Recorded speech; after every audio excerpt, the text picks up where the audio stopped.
Dale, it is good to be here. Welcome to Effective Heart Change. How are you today? I'm well. It's a little brisk, but it isn't cold brisk. It's just windy brisk.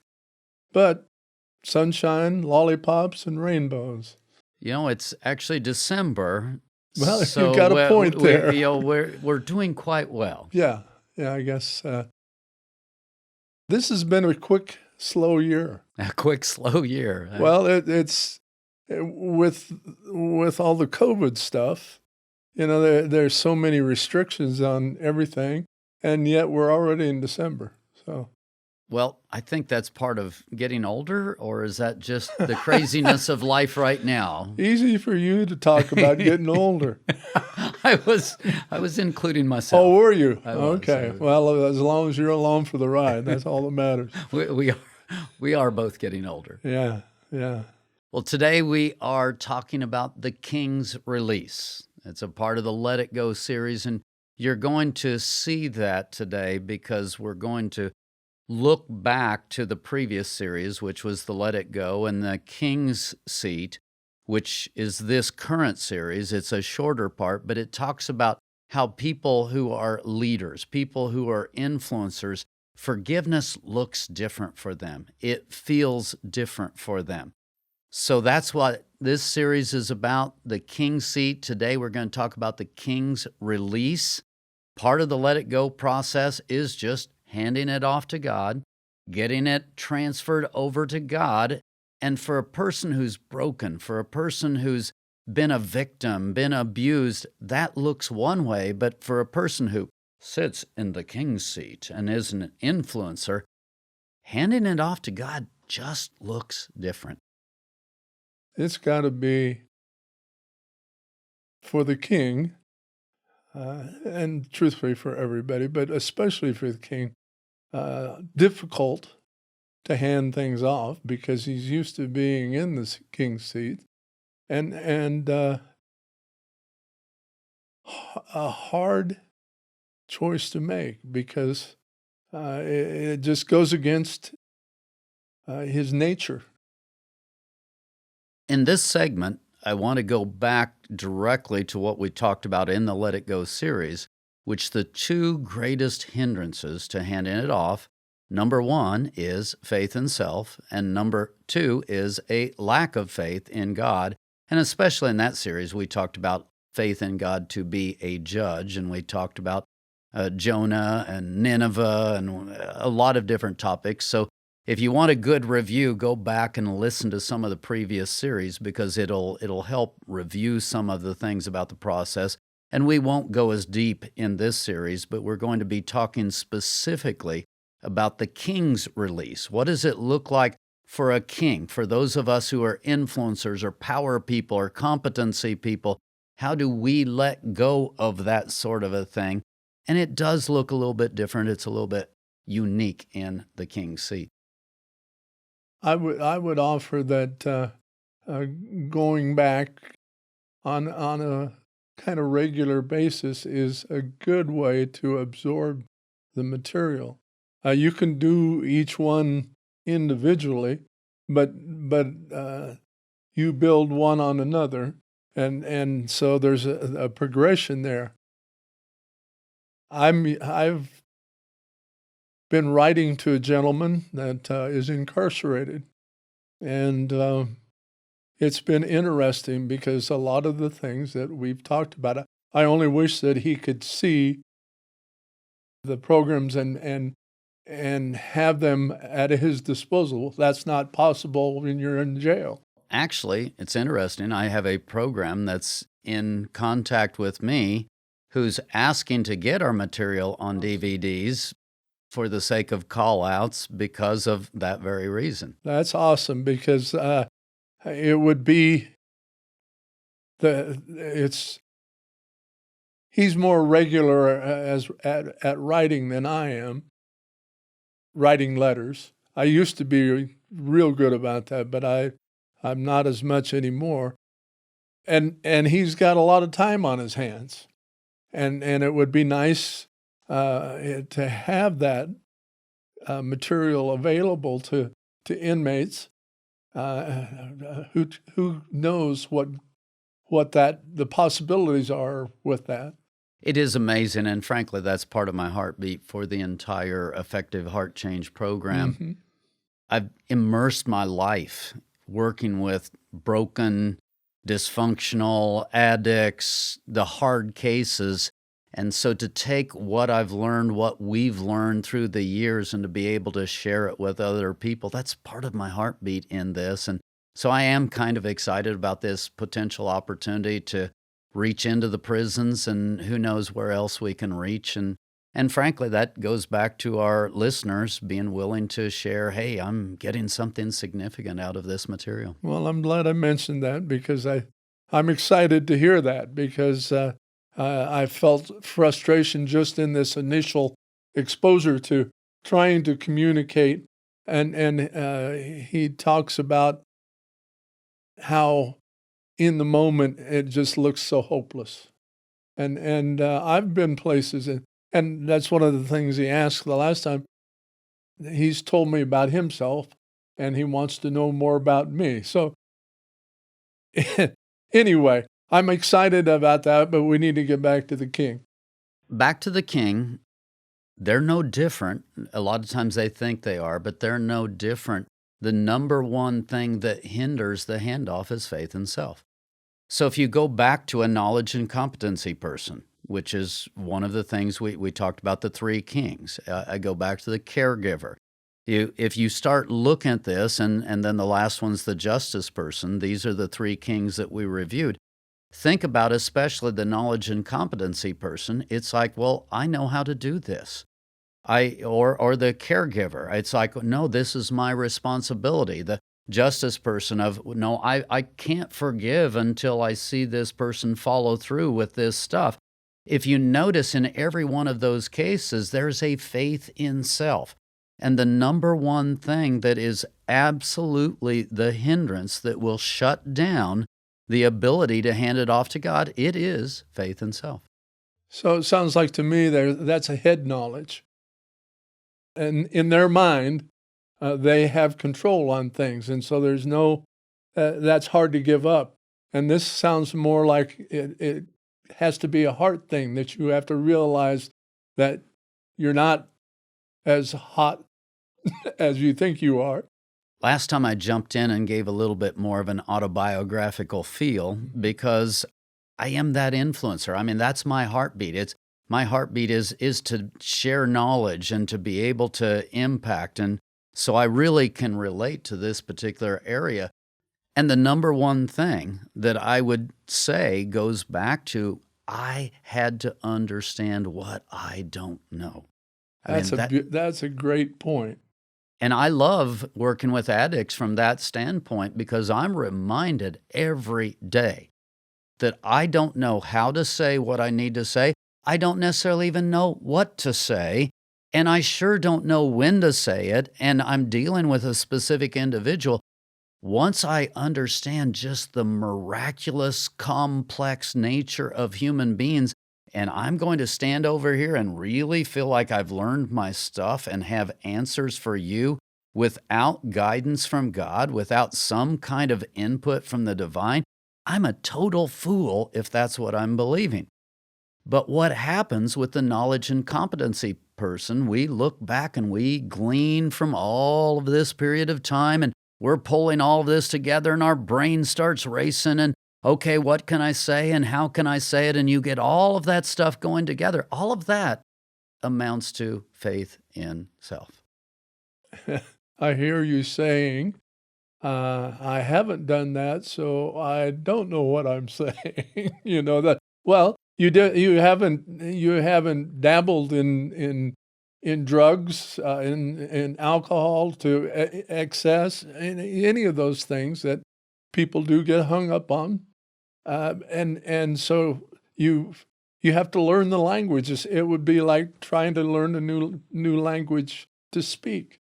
This morning in class, it was interesting. Someone brought up the idea of if you're sharing something that's deep and meaningful to you, and I say, oh, yes, I know. I know almost always comes across as demeaning. It comes across as belittling. It's like, well, your experience is no different than mine. And every one of us as human beings have that sense of, I am unique, I am special. And that's what I was just talking about. Every human being is that unique. Every human being is that special. So when I come in as a knowledge, a competency person, an influencer, a caregiver, even as a justice person, and I understand what you need to get better, let me explain that to you. And I have even a hint of that attitude about me. First of all, I'm going to send a message to you that's offensive, okay? And we've covered that in the previous programs. But even more so, if that's where I am, and if I have any hint of that, what are the chances that I'm going to have the wisdom and the surrender and the submission to really hand this thing off to God and say, God, you know better than I know? You bring up a great point there, because one of the things somewhere along the line that I was fortunate enough to learn was that everyone is unique, and they believe that.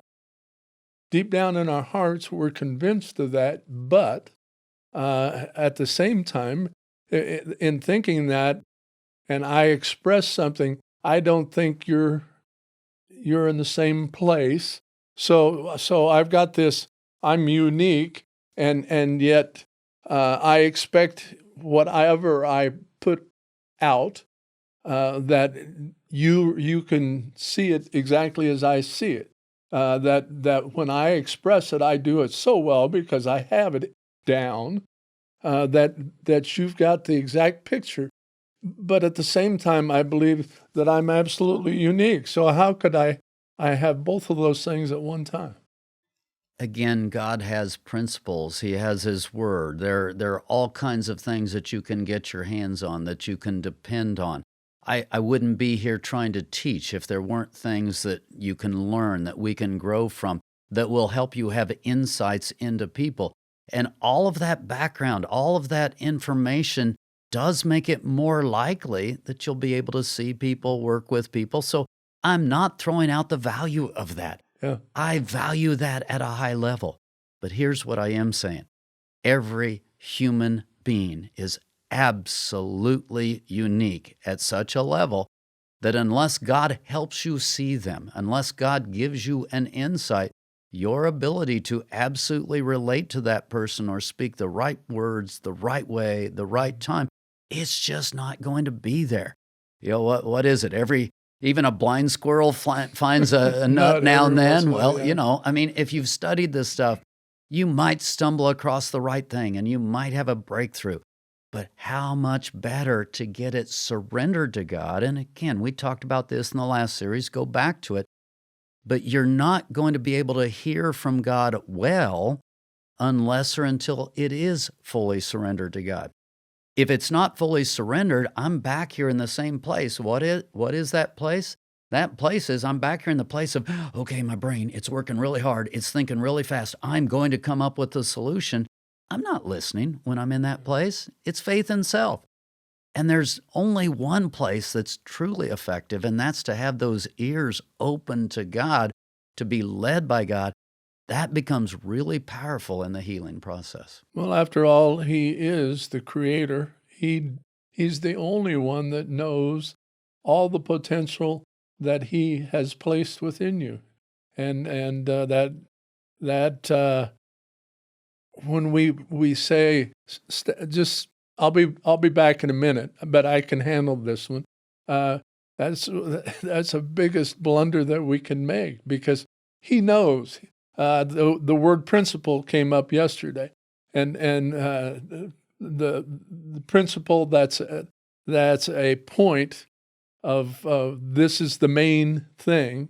That's one way of looking at it. And the principle, like in a school, He's both of those. He is the principal creator of all things, including us, but He is the upholder of all principle because He does it perfectly.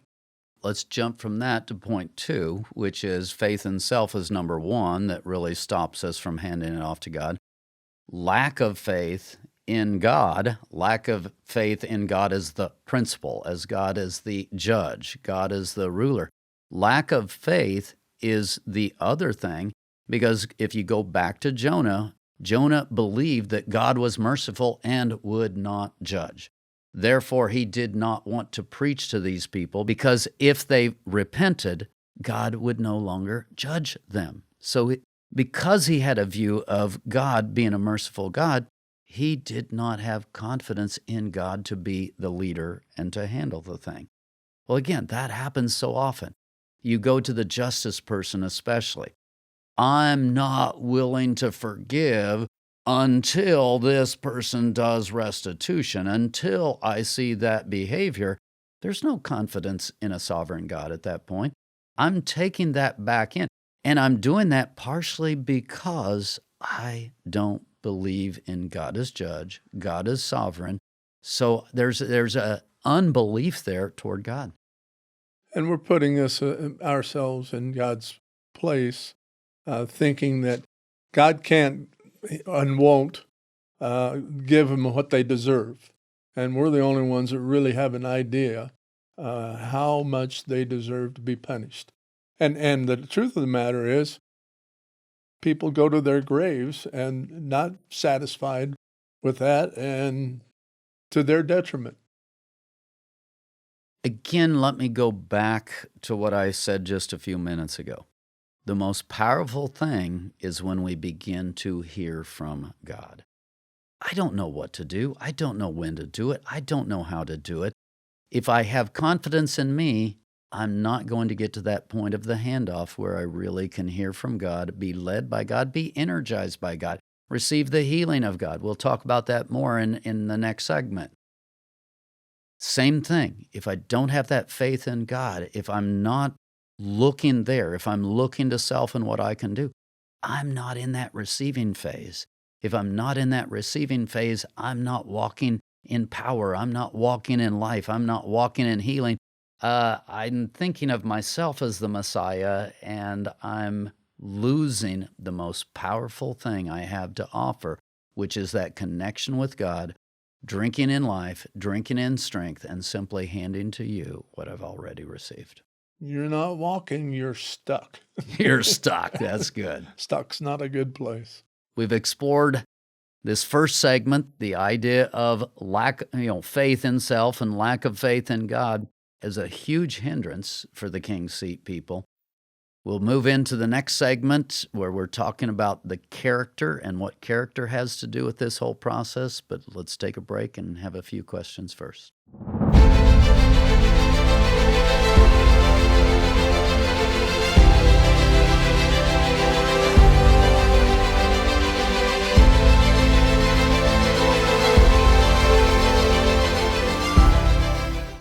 We're talking about the King's release, and what's so vital here to understand is that as kings, we tend to be influencers, or it's like, wow, I want to have an impact on this person or situation. And as we talked about in the last segment, me letting go of that is a big deal.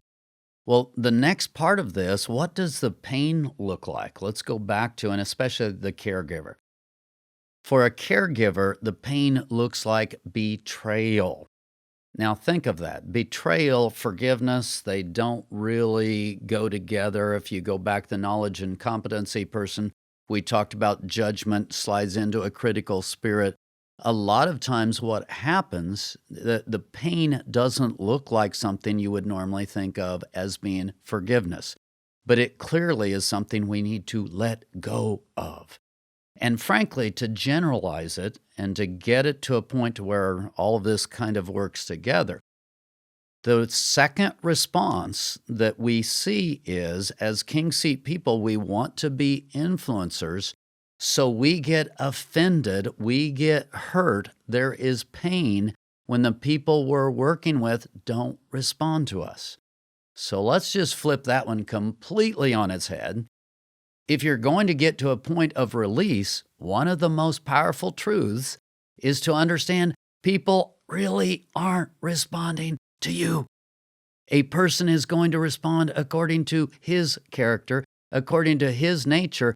This one truth may be the most powerful truth. Everyone responds according to their own character, their own nature, may be the most significant truth a king's seat person needs to get a hold of in order to hand things off to God. That was what I was thinking. You got to take a hold of it before you can let it go.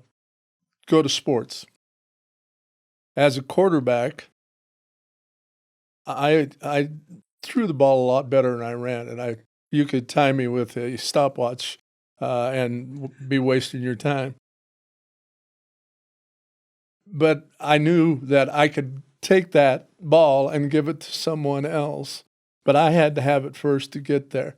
And that's maybe a weird look at it, but you have to take possession of what your failing is to be able to let go of it. And again, for the king's seat, mostly that failing is influencer. I believe I can have an impact. Let's go back to me.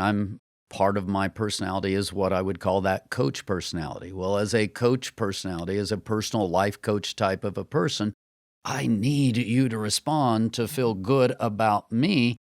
I've got to let go of that. And generally, when I don't get the response I want, it's kind of like, are you dumb or what? I mean, it seems obvious to a person that is in the king's seat, but it isn't obvious to that person. But then that, quote, rejection feeling eventually takes you back into taking a look at inside you instead of inside them. I had a person a few years ago really took me to task because, again, with the knowledge, with the insight that I have, you could be a great manipulator if you chose to be. And so he was taking me to task that just saying, well, you just do this because you're able to control people and you're able to do all of that. You're a control freak. Right. And I had to take a big step back at that point, and I do that when people say things to me like that, and take a good look and say, okay, what's going on in my character? And I had to actually admit there was a lot of truth there because I'm like that until I got a hold of that truth that everyone responds according to their character. I needed people to respond to my coaching. I needed them to hear me, and there was a deep need there. And even though, at an intellectual level, I could argue with him, say, no, look at where I've laid my life down here, and I've done this, and I am not responding that way. But I had to step back and take a look at me, my character. Before we get to their character and they're responding to their character and nature, my character has a lot of selfishness in it. I have a lot of anxiety. I have a lot of insecurity. That's part of the fall. That's part of our fallen nature. So I have that going on inside of me. So of course I'm going to want and need other people to respond in a certain way. That's kind of hard to admit, to look at that. And then here's what's even harder. What's even harder is to admit that you're blind to it. You can't see when it's happening. You can't see when it's not happening. So how do I even fix it for an influencer to really get to that place of humility of knowing that my character is able to take these king seat areas, these king seat talents, and turn them into something perverse very quickly and very easily? That's kind of hard to swallow, but I have to look at my character as well as the character of the other person and know that that inner character is doing a lot of driving of things here. You both have work to do. Oh, we both have work to do. And for me, that is so important.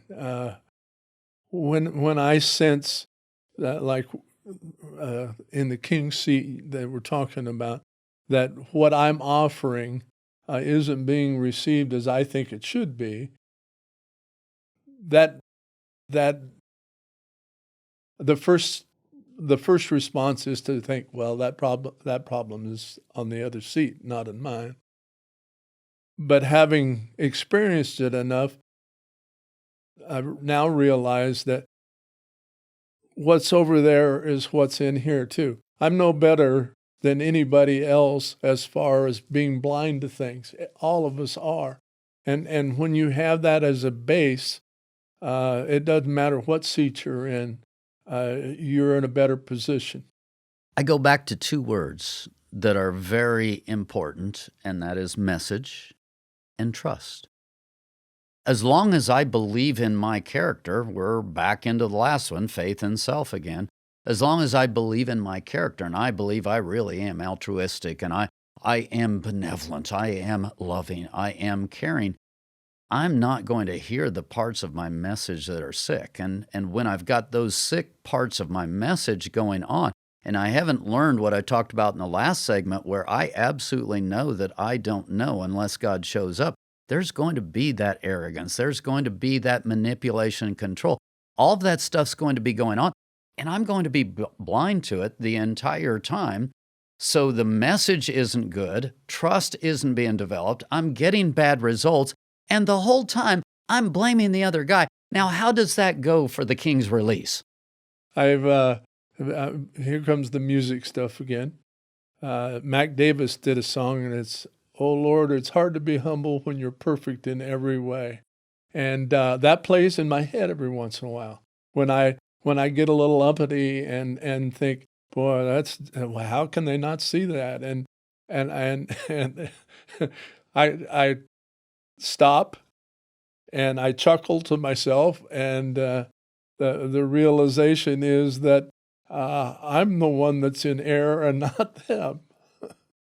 And again, I love having spent the time with addicts and being in that place where it came full into my face, because when I started the Omega Project and I was looking at that, that was part of my goal, if you will. It's like, okay, if this stuff doesn't work in real life, I need to know that it doesn't work in real life, and I need to figure it out.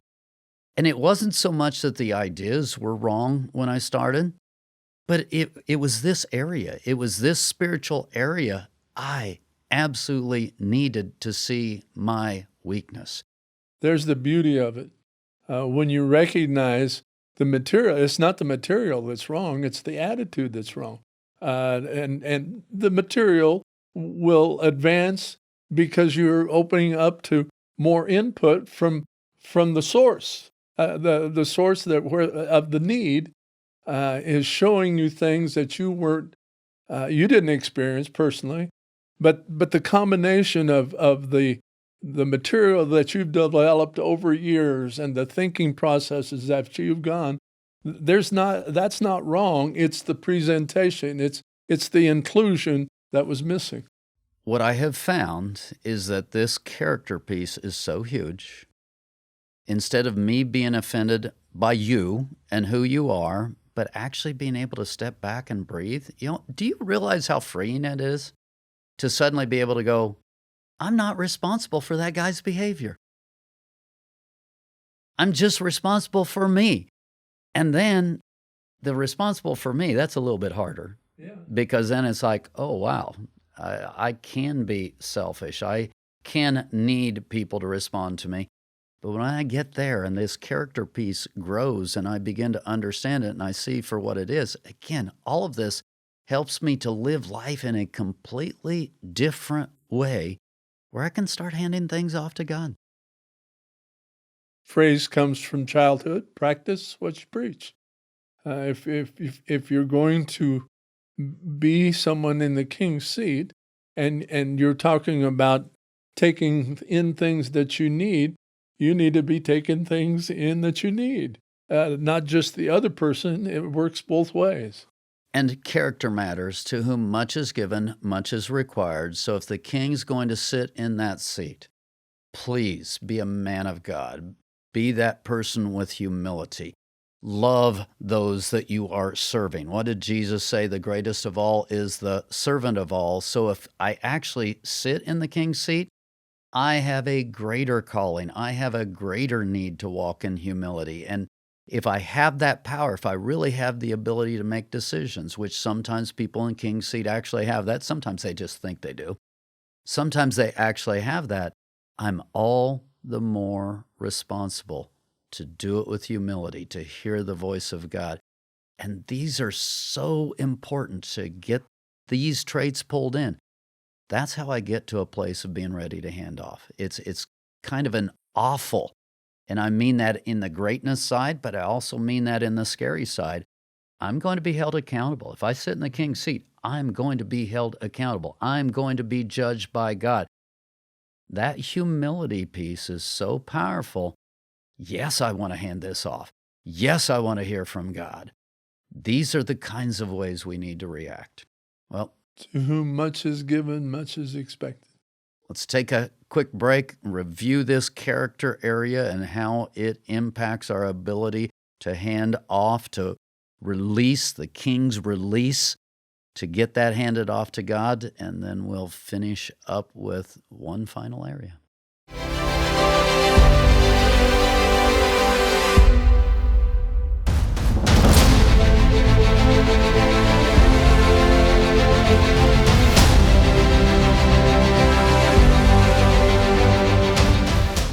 Let's jump into the last segment, which I'm simply going to call heart change. And this is really important because the justice person really works here. The justice person needs to see a response in the other person. The caregiver, many times, needs to see a response in the other person. As long as you need to see a response in the other person, you're missing the most important thing. Because many times it's not even the response. I have a lot of times when I'm working with people that failure is actually a good thing. That is a response. Yeah, well, it is a response. But I'm working with them, and so here I am playing coach, and I'm working hard, and they do the exact opposite of what I want them to do. Many times, until they do that, until there's kind of a loud wake-up call, they're not going to get better. When you change the way you think about this, and heart change becomes the goal, heart change is the new mentality, well, I have to start in the right place, which is me. So until I hand this thing off to God, I absolutely know that I can't be who God wants me to be. I can't hear from God. I can't receive from God. I can't walk in love. I can't walk in life. So the first heart change that needs to happen has nothing to do with the other guy, nothing to do with the person I'm offended at or hurt by. Of course, king seat people don't get offended. They just need revenge, or they're just critical, or they're just judgmental, or whatever. I'll squish you like a bug. But whatever response you want to call it, the let it go response that you need, we look at other people and we allow their responses to justify us staying in the king's seat. If you stay in the king's seat, you will not get heart change. Well, if you have the sense that you are in the king's seat, they're answering from what they know. And so it's a different seat. And that look back at yourself, that's where that's going to come from. So I see that that's a positive in the sense that you're going to benefit from what you're able to make of that lack of response. That failure, quote, is really no failure. It's an opportunity for you to go a little deeper. Oh, absolutely. There is no time that you can better communicate a message of I'm here for you, I love you, I accept you than through a time of failure. How would you say that to that person when they don't respond the way? To me, that's really important, what you give back to them. For me, what I try to do, I try to see it through the lens of heart change. So I'm looking at that person, and sometimes that person actually needs a little bit of what I call piling on. Sometimes that person really isn't dealing with life. They're not repenting. They're not going where they need to go. And truth is the best influencer. Again, you've got to be sensitive to God, and you've got to know and understand. And occasionally, that's where I go. I did say, notice, occasionally. The vast majority of the time, what they need is not truth. The vast majority of the time, what they actually need during that period of time is, I still love you.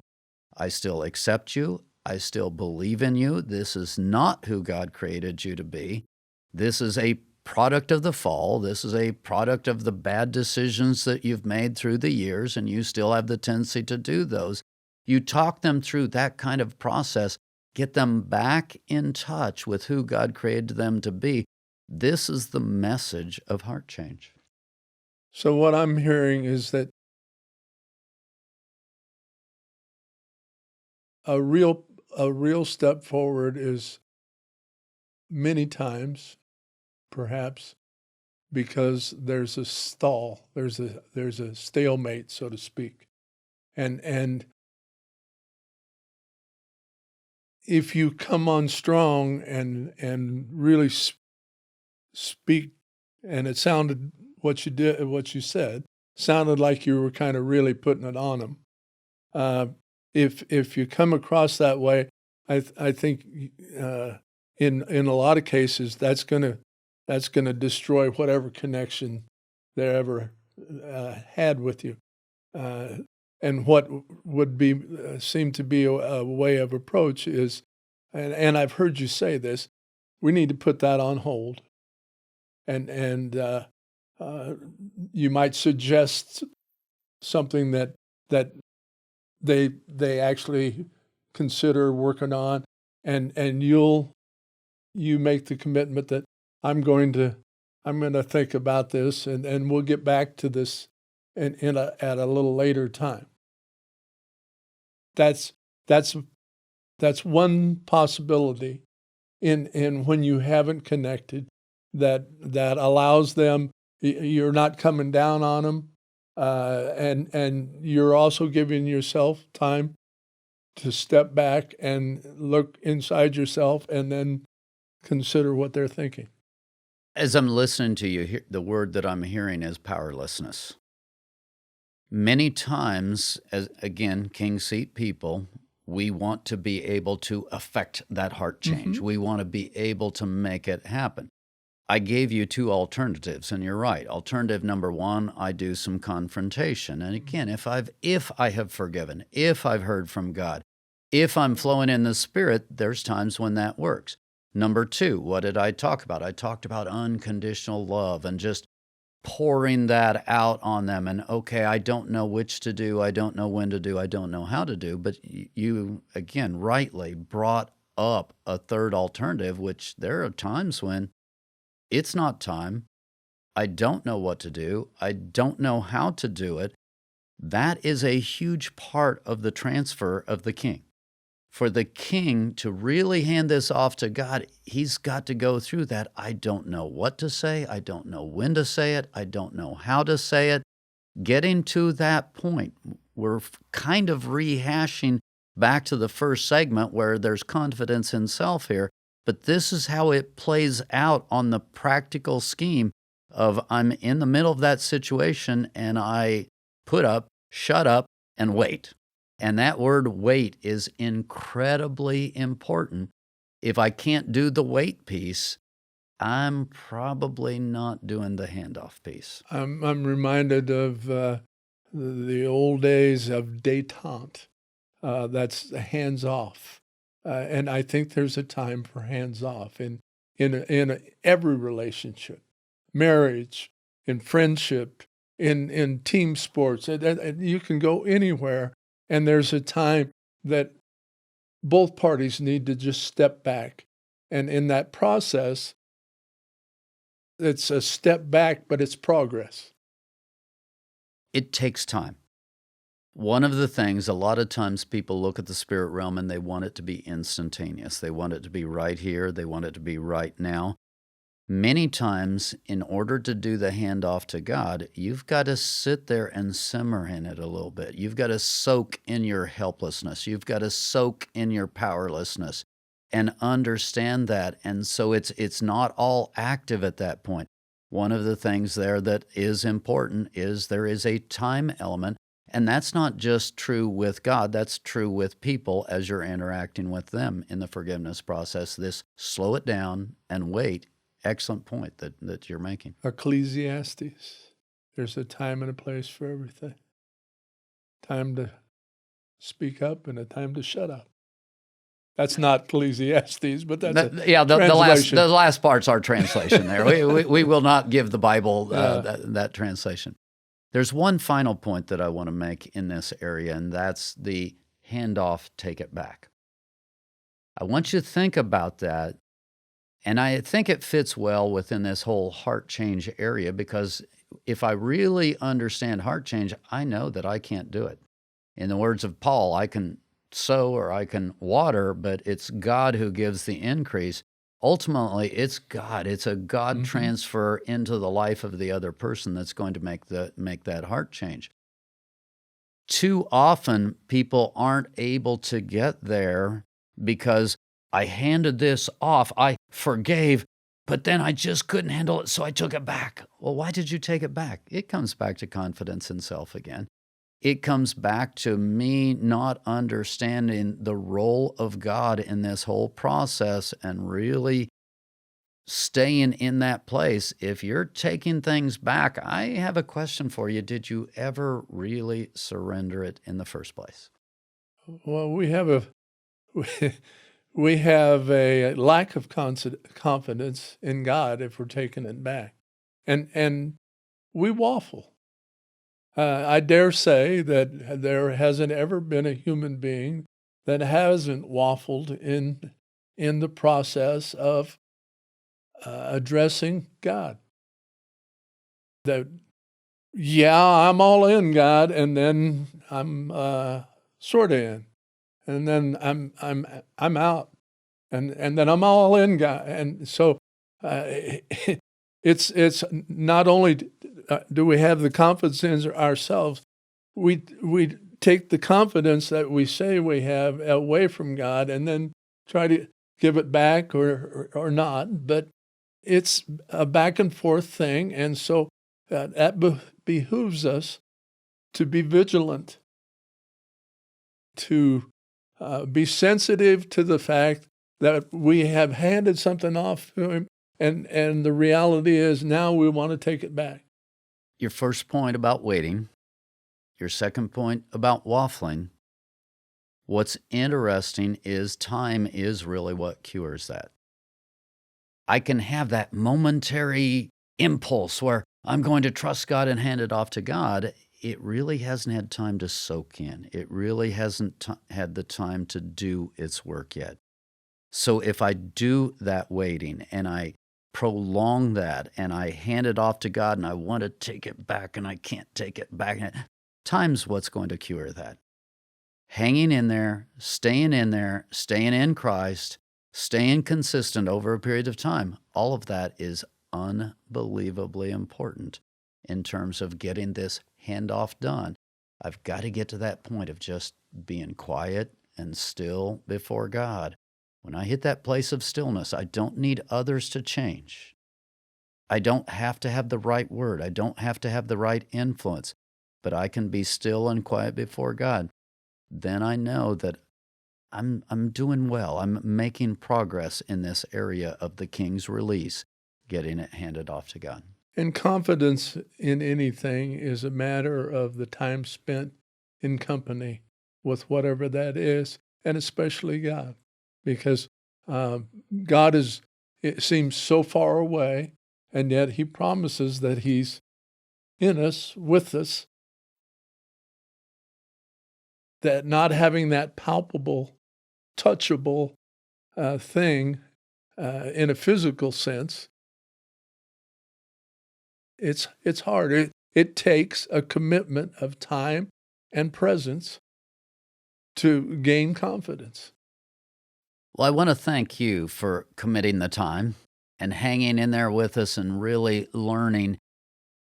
I believe that it will make a difference in your walk. It'll help you get these things handed off. And if you're getting it handed off and you're receiving from God, it'll be incredibly powerful. Speaking of which, the next segment is going to talk about the king seat person and doing that receiving.